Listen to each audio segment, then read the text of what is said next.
Samantala, naghahanda na ang mga taga Cavite sa ulang dulot ng bagyong Glenda. Bukod sa mga bahagi ng lalawigan na malapit sa dagat, binabantayan din ang bayan ng Noveleta na siyang sumasalo sa tubig mula sa iba pang bayan sa Cavite tuwing malakas ang ulan. May ulat on the spot si Ruth Cabal. Ruth?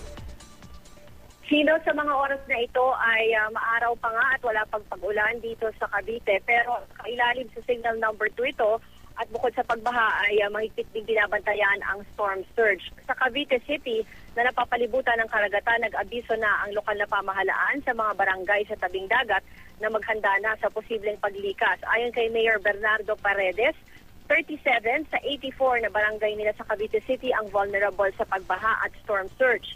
Nabutan natin kanina ang ilang mangingisdang palaot pero yun daw ay di para manghuli ng isda, kundi para ilipat lang ang kanilang mga bangka sa mas ligtas na lugar dahil inaasahan nga raw ang malakas na hangin at alon sa baybayin ng Cavite City. Bukod sa Cavite City, maaga na rin naghanda ang bayan ng Noveleta na sinasabing catch basin o tagasalo sa tubig galing sa ibang bayan dito sa Cavite, kaya mabilis bumaha doon. Kinonvena ni Mayor Enrico Alvarez ang Local Disaster Risk Reduction Management Council para tiyaking maayos ang paghahanda.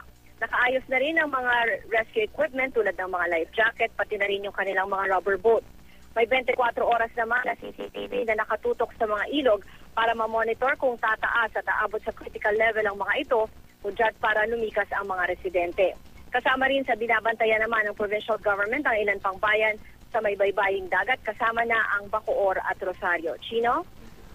Maraming salamat, Ruth Cabal.